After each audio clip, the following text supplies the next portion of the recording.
বিলীন হৈ যাব নেকি শংকৰদেৱ সংঘ? ইটোৰ পিছত সিটো পৰিয়ালে এৰিছে শংকৰদেৱ সংঘ। উজনি অসমত উঠিছে ত্যাগৰ জোৱাৰ। শংকৰ সংঘত প্ৰকৃততে হৈছে কি? উজনি অসমত শ্ৰীমন্ত শংকৰদেৱ সংঘত ত্যাগৰ জোৱাৰ। গহপুৰত 17টাকৈ পৰিয়ালে শংকৰদেৱ সংঘ ত্যাগ কৰাৰ পিছত শিৱসাগৰৰ কালুগাঁৱৰ এটা পৰিয়ালেও এৰিলে সংগীপত। 1972 চনৰ পৰাই সংঘৰ সদস্য আছিল পৰিয়ালটো। বৈষ্ণৱ পণ্ডিত সোণাৰাম চুতীয়াৰ তত্বাৱধানত সংঘৰ সংগী হৈছিল অনিল কুমাৰ নেওগৰ পৰিয়াল। সুদীৰ্ঘ 52 বছৰে সংঘৰ সদস্য হৈ থকা অনিল কুমাৰ নেওগে পৰিয়ালসহ প্ৰাথমিক সংগপদ ত্যাগ কৰাৰ পিছতে জাতিৰ স্বাৰ্থত সংঘ এৰা বুলি প্ৰকাশ কৰিছে।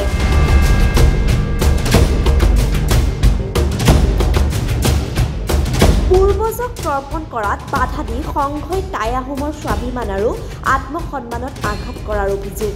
স্বাভিমানী কোনো আহোম লোকে এতিয়া সংঘত থকাৰ পৰিৱেশ নাই। পূৰ্বপুৰুষক স্মৰণ কৰাটো আমাৰ অধিকাৰ। পূৰ্বজৰ আশীৰ্বাদ অবিহনে আমি পৰিচয়হীন, পদত্যাগ পত্ৰটোতে জনালে অনিল কুমাৰ নেওগে। কালুগাঁও প্ৰাথমিক শাখাৰ সভাপতি দীপেন দহোটীৰ হাতত পদত্যাগ পত্ৰ দাখিল কৰে অনিল কুমাৰ নেওগৰ পৰিয়ালে।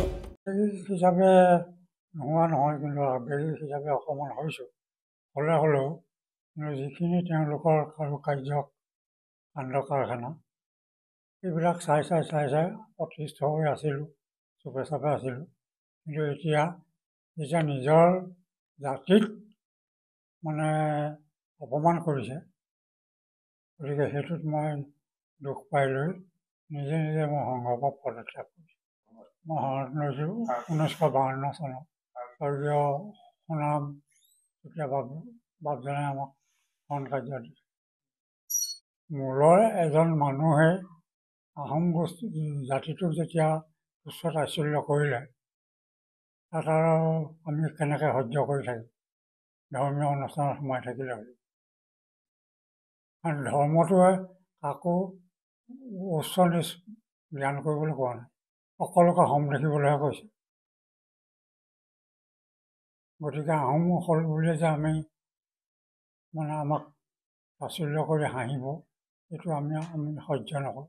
আপুনি সংঘত গ'লে প্ৰথমতে কাৰ ঘৰত কি আছে, কাৰ ঘৰত কি নাই, এইবিলাকে কোনে কি কৰিছে, কোনে কি নাই কৰা, এইবোৰে পাব। তাৰ বাহিৰে আপুনি প্ৰথমতে ধৰ্ম হেৰিটো নাপায়।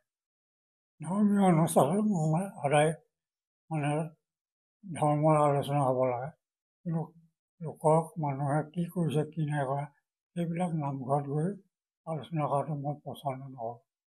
জাতিটো তাত থাকি জাতিটো ডাঙৰ নহয়।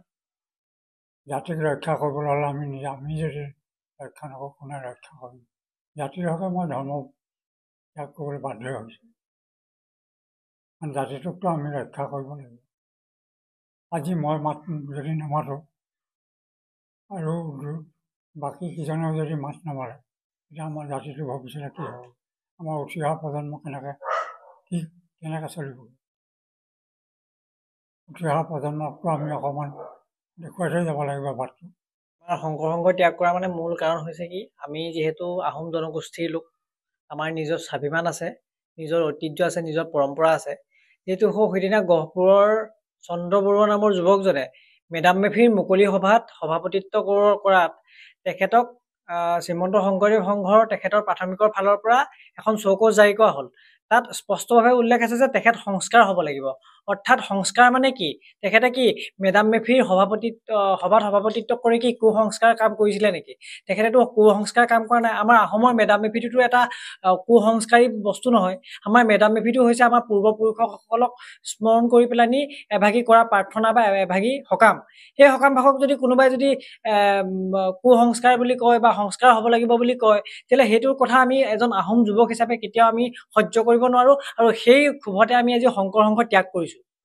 আমাৰ দেউতাই 1972 চনতে এই শংকৰ সংঘত যোগদান কৰিছিল। তাৰ পৰৱৰ্তী পৰ্যায়ত 52 বছৰ তেখেতে শংকৰ সংঘত সংগী হৈ আছিল। আৰু এতিয়া বৰ্তমান যিহেতু দেখিছোঁ যে এই সংঘত বৰ্তমান থকাৰ পৰিৱেশ নাই, য'ত আহোম জনগোষ্ঠীটোৰ কোনো সন্মান নাই, সেই সংঘত আমি থাকিব বিচৰা নাই। গতিকে আমি নিজেই স্বইচ্ছাই আমি ওলাই আহিছোঁ। ব্যুৰো ৰিপৰ্ট, টিভি সংবাদ।